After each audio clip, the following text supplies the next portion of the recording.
sommes repartis pour un bilan lecture de la semaine. J'ai commencé déjà avec le premier tome de Fallen Empire de Grace Draven. On est du coup sur un tome 1 en fantasy. J'ai été très déçue par la traduction, par l'orthographe, par la syntaxe. On a des fautes absolument abominables dedans.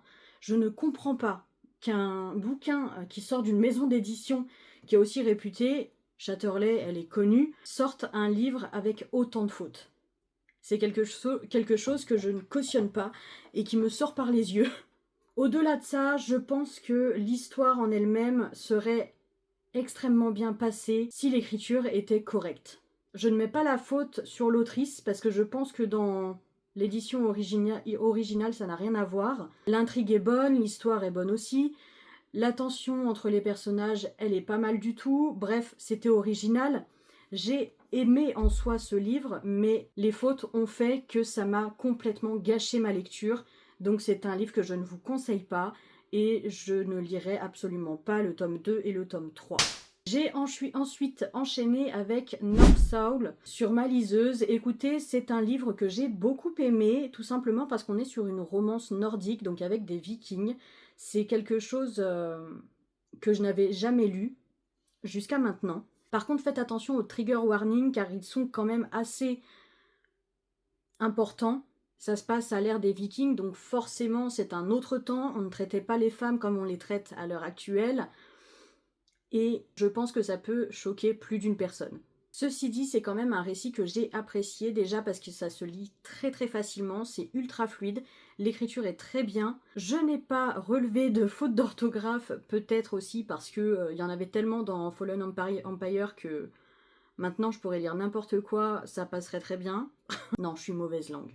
L'histoire était vraiment addictive, j'ai trouvé ça super original et j'étais à fond dedans en fait, tout simplement. On est sur l'histoire d'une jeune femme qui est contrainte de se marier de force à un baron ou un duc, je ne sais plus, mais bref, un homme fortuné. Mais malheureusement pour elle, elle tombe sur cet homme que personne ne rêverait d'avoir à côté de soi, c'est-à-dire un homme violent, sadique et qui trempe dans des trucs pas forcément légaux.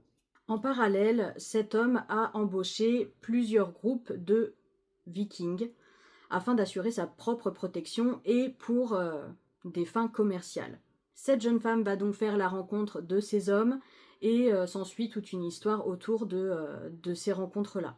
On passe la majeure partie du temps en mer, ce qui est quand même très sympa, parce que du coup l'intrigue se développe sur un navire, là où elle n'a pas forcément la possibilité de fuir. On a des retournements de situation un peu rocambolesques où vraiment on se dit mais c'est pas possible. Pourquoi ça lui arrive à elle? Enfin vraiment, elle a tous les malheurs du monde qui lui tombent sur le coin de la figure et j'ai eu énormément de peine en fait pour cette femme-là. Mais rassurez-vous, ce n'est qu'un tome 1, c'est une duologie, donc j'ai très hâte de lire le tome 2.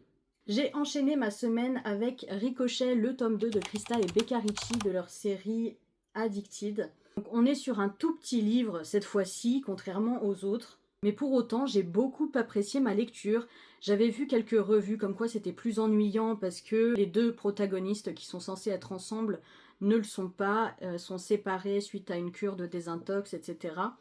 Et écoutez, moi j'ai beaucoup apprécié. J'ai trouvé ça justement super sympa parce que on a uniquement le point de vue de la femme et sa propre évolution. Que ce soit avec son addiction, avec elle-même ou avec son cercle social. Donc j'ai trouvé ça très important et ça m'a encore plus donné envie de continuer cette série.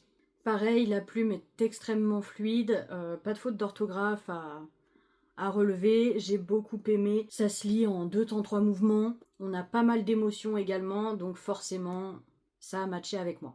Une autre lecture numérique à la suite, ça a été Fallen for the Divorce de Irina Blake. C'est un tome 1 d'une trilogie. Écoutez, je ne m'attendais absolument pas à ça. Donc je savais qu'on serait sur une dark romance. Donc attention au trigger warning.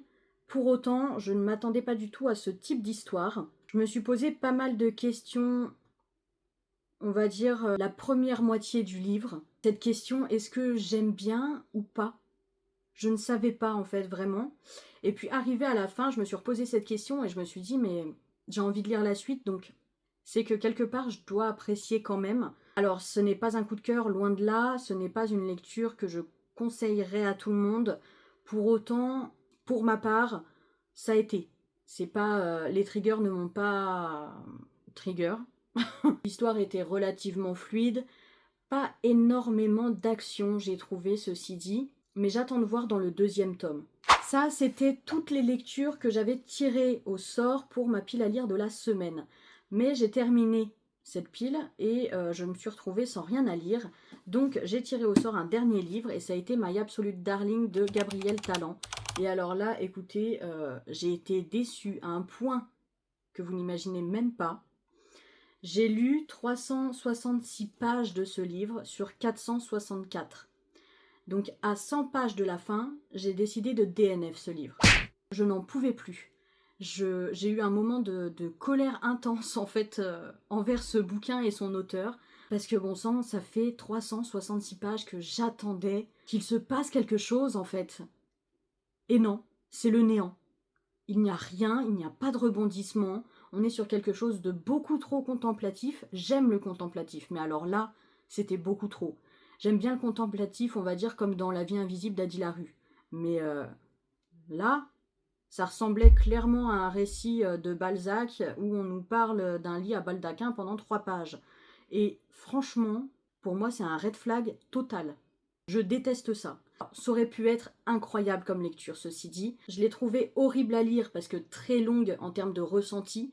Ceci dit, ce que ça raconte, c'est poignant, ça remet en question. C'est assez philosophique aussi parfois. Donc je pense que ça pourrait plaire à plusieurs personnes et juste que ce n'était pas fait pour moi. C'est tout pour mes lectures de la semaine. Dites-moi ce que vous avez lu un petit peu cette semaine aussi, ça m'intéresse. Si vous avez lu certains de ces livres, n'hésitez pas à me dire ce que vous en avez pensé. Des bisous!